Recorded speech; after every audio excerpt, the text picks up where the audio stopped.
નમસ્કાર મિત્રો, સંદેશ ડિજિટલ પર આપનું સ્વાગત છે। હું છું દીપાલી। એક મહત્વપૂર્ણ જાણકારી અત્યારે આપણી સાથે શેર કરવા માટે હું જોડાઈ છું। તો આપણે જણાવી દઉં કે પહલગામ આતંકવાદી હુમલાનો ભારતે આખરે જડબાતોડ જવાબ પાકિસ્તાનને આપી દીધો છે।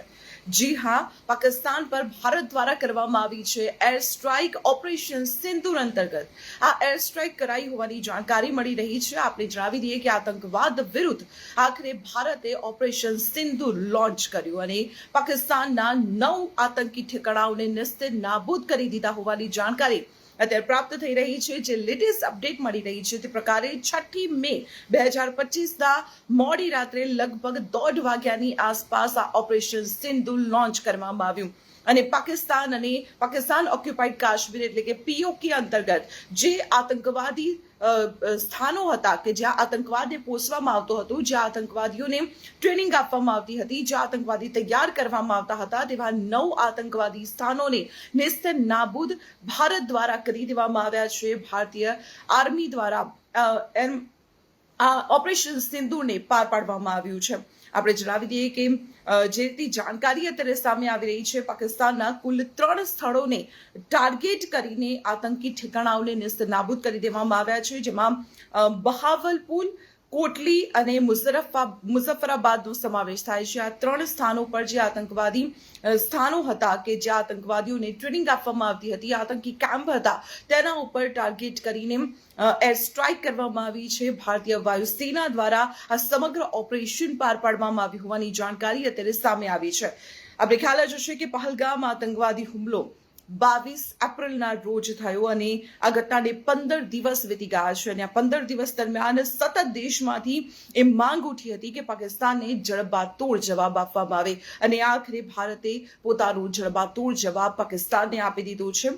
આ જે આતંકવાદ સામે ભારતનું ઓપરેશન સિંદૂર જે લોન્ચ કરવામાં આવ્યું છે તેને લઈને આપની શું પ્રતિક્રિયા છે, આપ કમેન્ટ મારફતે મને જણાવી શકો છો।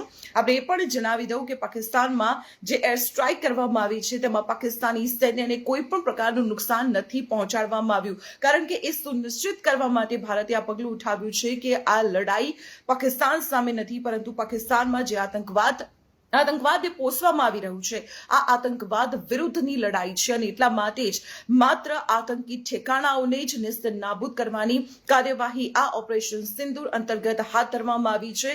પહલગામ આતંકવાદી હુમલો કે જેમાં ભારતીય જે પ્રવાસીઓ હતા કે જે કાશ્મીરની મુલાકાતે ગયા હતા, તે પ્રવાસીઓને ટાર્ગેટ કરીને આતંકી હુમલો કરવામાં આવ્યો હતો અને 26 લોકોને મૃત્યુ થયા હતા આ ઘટનાને લઈને। ત્યારબાદ સમગ્ર દેશમાં રોષનો માહોલ હતો અને આ રોષ વચ્ચે સતત એક જ માંગ ઉઠતી હતી કે પાકિસ્તાનને જડબાતોડ જવાબ આપવામાં આવે અને તે જ રોષ અંતર્ગત કેન્દ્ર સરકાર પણ એક્ટિવ હતી, સૈન્યની 3 પાંખ એક્ટિવ હતી, એક બાદ એક બેઠકોનો દોર પણ ચાલી રહ્યો હતો। ગઈકાલે જ વડાપ્રધાન નરેન્દ્ર મોદી અને સુરક્ષા સલાહકાર અજીત ડોભાલ વચ્ચે પણ એક મહત્વપૂર્ણ બેઠક થઈ હતી। વાયુસેનાના એડમિરલ સાથે પણ એક બેઠકનું આયોજન કરવામાં આવ્યું હતું। જે બેઠકોનો દોર ચાલી રહ્યો હતો તે અંતર્ગત અનેક નિવેદનો પણ આવતા હતા સુપ્રીમો તરફથી કે જે રીતે પાકિસ્તાન દ્વારા કૃત્ય આચરવામાં આવ્યું છે તેની જડબાતોડ જવાબ ચોક્કસ આપવામાં આવશે અને આ જ કાર્યવાહી અંતર્ગત આખરે ભારતે પાકિસ્તાનને તેનો પાઠ ભણાવ્યો છે। આતંક વિરુદ્ધની આ કાર્યવાહી ઓપરેશન સિંદૂર અંતર્ગત 9 ઠેકાણાઓને નિસ્ત નાબૂદ કરી દીધા છે। આપણે જણાવી દઈએ કે ખાસ કરીને આતંકવાદ વિરુદ્ધ આ કાર્યવાહી હતી, તે માટે થઈને પાકિસ્તાનના જે સૈન્ય ઠેકાણાઓ છે, સૈન્ય શસ્ત્ર સરંજામ છે, તેને કોઈ પણ પ્રકારનું નુકસાન નથી પહોંચાડવામાં આવ્યું, માત્ર આતંકી ઠેકાણાઓને જ ટાર્ગેટ કરવામાં આવ્યા છે અને ભારત પણ એ સુનિશ્ચિત કરવા માંગે છે કે ભારત આતંકવાદ સામે ઝીરો ટોલરન્સની નીતિ અપનાવી રહ્યું છે અને તે અંતર્ગત જ કાર્યવાહી કરી રહ્યું છે। જો ભારત પર આંખ ઊંચી કરવામાં આવશે તો ભારત તેને જડબાતોડ જવાબ આપવામાં સહેજ પણ પાછી પાની નહીં કરે, તે ફરી એકવાર ભારતે સાબિત કરી દીધું છે। ઓપરેશન સિંદૂર અંતર્ગતની પળની માહિતી આપના સુધી પહોંચાડવાનું અમે સતત પ્રયત્ન કરીશું। આપ સતત સંદેશ ડિજિટલ સાથે જોડાયેલા રહેજો। અત્યારે આપશો રજા, નમસ્કાર।